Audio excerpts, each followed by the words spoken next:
Now here we're going to construct angles of 90 degrees and 45 degrees.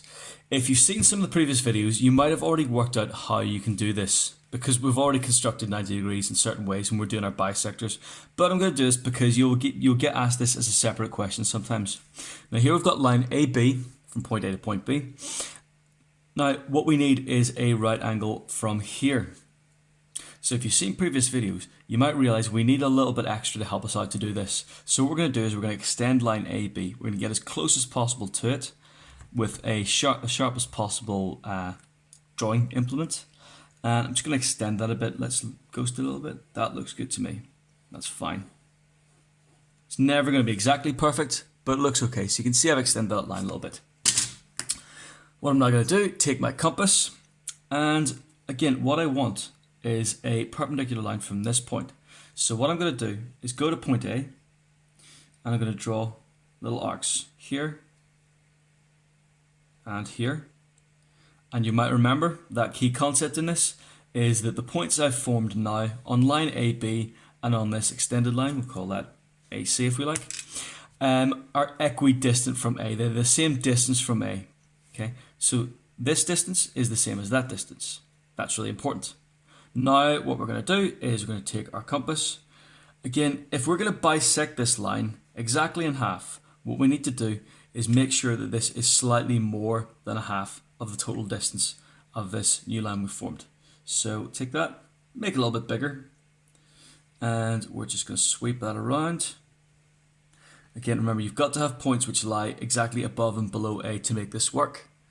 Again, put that point there, and then just do the same on the opposite side.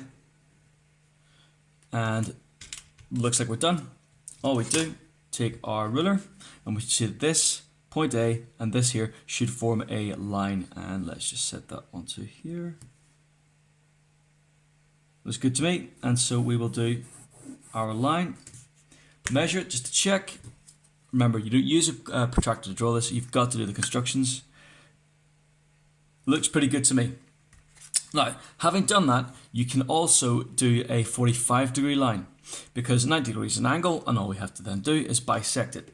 Again, what we could do is we could take a ruler and kind of eyeball it and guess it, and that would probably be fairly good, but it won't be as accurate as if we use a proper drawing method, a proper constructions method. Okay, so once again, we've got our angle. What we need are equidistant points on these new lines that we've formed, this line and this line. So what we're going to do is set our compass to whatever. Remember, it can be too small because it'll be very inaccurate doing the drawing. So we'll go somewhere more than halfway, and we will do this little arc here and this new arc here. I'm doing this bigger so I don't confuse this one with this one. These are the arcs I'm using.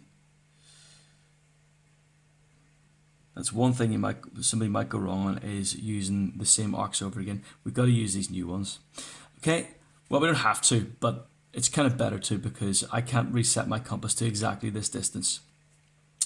So anyway, we've got these, and all we're going to do is we're going to bisect. We need to find points which are exactly in the middle between these two lines. So all we're then going to do is take this, set it on that point, and again, this needs to be a little bit more than halfway, and that looks about right. So we'll just sweep our, no, I'll go a little bit smaller actually. Okay, there's our first construction line for the bisector. And so again, put our compass onto that point, and they meet, so that's going to be fine. And once again, you will see that these 3 points, this, and this, form a straight line. So take our straight edge, sorry if I called it a ruler, set it onto any of the points, bring it over to it, line our 3 points up, do better than that, and then just draw our new line. And again, to the eye, that looks pretty good. It looks like it's probably about 45 degrees. We've already measured this as 90, so we'll measure this first angle, and we are getting, let's just check, I'm doing this totally the wrong way. We will just check the angle.